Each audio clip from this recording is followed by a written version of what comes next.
What up, Long Beach? Welcome back to your home for everything local sports. It's JJ. This highlight video was brought to you by the fine folks down at Naples Rib Company. All of our boys' water polo coverage is sponsored by the Aquatic Capital of America, and all of our Wilson Athletics coverage is sponsored by Joel Batonio. Thanks to all of our sponsors. Saturday is for the boys' water polo playoff CIF Southern Section Division I quarterfinals. Wilson making a trip to the foot of the hill here in Tustin. A great crowd on hand. Fantastic facility, including a large group of Wilson students who made the trip and made some noise.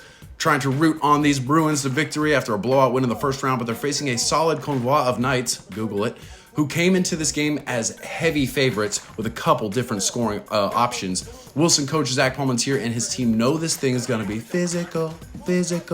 Wilson earns an early exclusion, but the shot is off the post and out. Foothill earns an early exclusion, and John Bergstead is going to bury it for the lead. There's your difference. More fouls, more goals. Samson Kasem, Enzo Bergagliano is going to earn that 5-meter.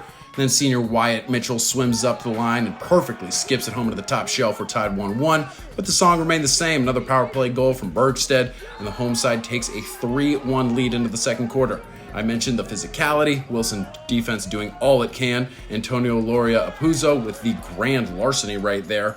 Offensively, the Bruins had a few bad turnovers that led to some top-line counterattack opportunities for Foothill, but this one, Gavin Simon just picks his pocket for the steal. Wilson staying in this thing. Exclusion opportunity at the other end for Wilson. Vaughn Baker down to Loria Apuzzo with the one-touch finish, a beauty that cuts the lead to 3-2, but Knights charge right back down for an answer. It's a hat trick for Bergstead in the first half. It's 4-2 at halftime. But that's a win for Long Beach.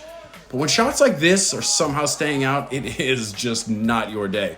As Foothill pulled away here in the second half, the Bruins continued to claw away. Mitchell to Eli Vince, who nets it in the near side. Simon and Bergagliano also scored for Wilson, but the day belonged to Foothill, and number 11, William Griswold, taking him to Wally World down low. At one point in the fourth quarter, he scored 3 straight goals on his way to a game-high 6 goals.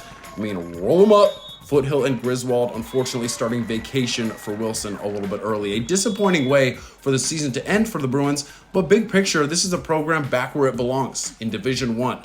And this is a squad with a lot of first-year varsity players who overachieved to keep the Bruins there. So tip of the cap to the staff and the players. Water polo season not done here in Long Beach. Cabrillo is in the semifinals. For all of that coverage and everything Long Beach sports, you keep it right here at the562.org.